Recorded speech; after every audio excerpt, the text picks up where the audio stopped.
Meus amados irmãos, eu quero cumprimentar todos com a paz do Senhor Jesus. Ontem à noite nós estivemos ministrando aqui na sede da nossa igreja, Assembleia de Deus Comadésima, Campo da Vilinha, o capítulo 9 da primeira carta de Paulo aos Coríntios. Nesse capítulo 9, o apóstolo Paulo vai tratar sobre o direito que ele tinha de receber sustento financeiro da igreja de Corinto. E o Dr. Wide Wisber mostra que nos primeiros 14 versículos deste capítulo, o apóstolo Paulo vai apresentar 5 argumentos pelos quais ele tinha o direito de receber o sustento e o suporte financeiro da igreja de Corinto. E é claro que Paulo não está dizendo que tem que ser sustentado pela igreja ao ponto de se tornar milionário, bilionário. Não. Paulo está falando que tem o direito de receber o sustento financeiro da igreja de Corinto para que ele possa cuidar daquele rebanho e para que possa viver de forma digna de um ministro do Evangelho. E o primeiro argumento que o apóstolo Paulo usa para provar que ele tinha o direito de receber o sustento financeiro da igreja de Corinto é o seu apostolado. E nos primeiros versículos o apóstolo Paulo vai mostrar que, embora muita gente não o considerasse apóstolo, mas os crentes de Corinto não podiam duvidar do seu ministério apostólico, por 2 razões.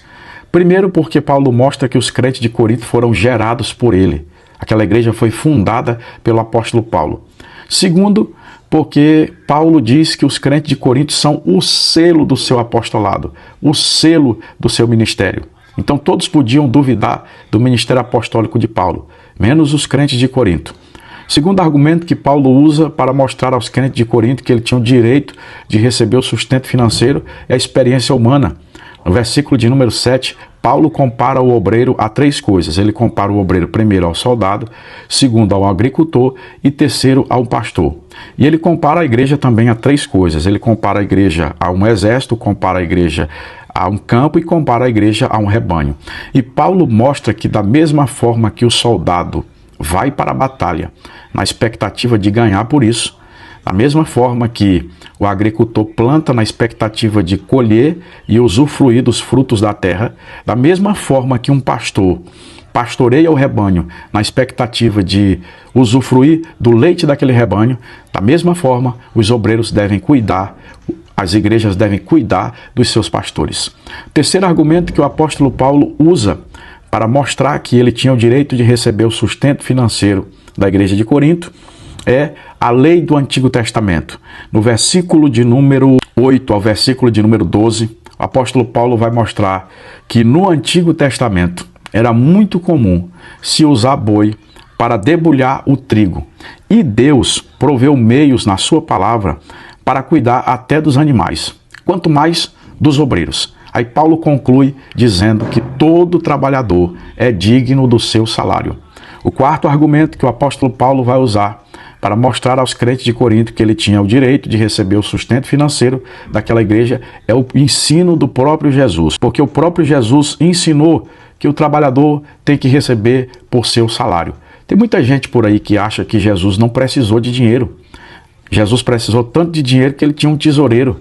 E a Bíblia diz que havia um grupo de mulheres que sustentava Jesus com as suas fazendas.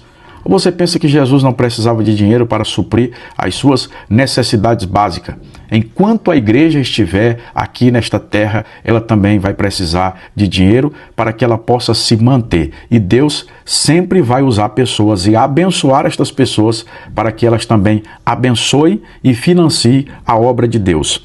Mas nós precisamos entender que depois do capítulo 14, o apóstolo Paulo vai mostrar para os crentes de Corinto que embora ele tivesse o direito, que embora os crentes de Corinto tivessem a responsabilidade de cuidar dele financeiramente, mas ele abriu mão desse direito por algumas razões. Primeiro, ele abriu mão desse direito por amor ao Evangelho. Segundo, ele abriu mão desse direito por amor às almas. Terceiro, ele abriu mão desse direito por amor a si mesmo, porque Paulo ele conclui esse capítulo dizendo que os atletas se preparam e competem nas Olimpíadas na expectativa de receber uma coroa e um prêmio corruptível.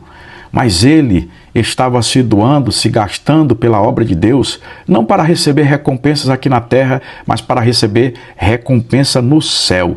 Paulo então diz que as igrejas têm o dever de cuidar dos seus pastores. Mas Paulo também mostra que o pastor tem o direito de se recusar a receber ajuda financeira da igreja que ele está pastoreando. Mas a igreja tem a responsabilidade de cuidar dos seus pastores e dos seus obreiros. Você gostou dessa breve reflexão? Pois essa mensagem completa está no nosso canal no YouTube. Acesse lá o nosso canal do YouTube, IEADV Grajaú, e você vai ter mais detalhes desta reflexão. Deus abençoe tua vida, Deus abençoe tua família, teu ministério, em nome de Jesus.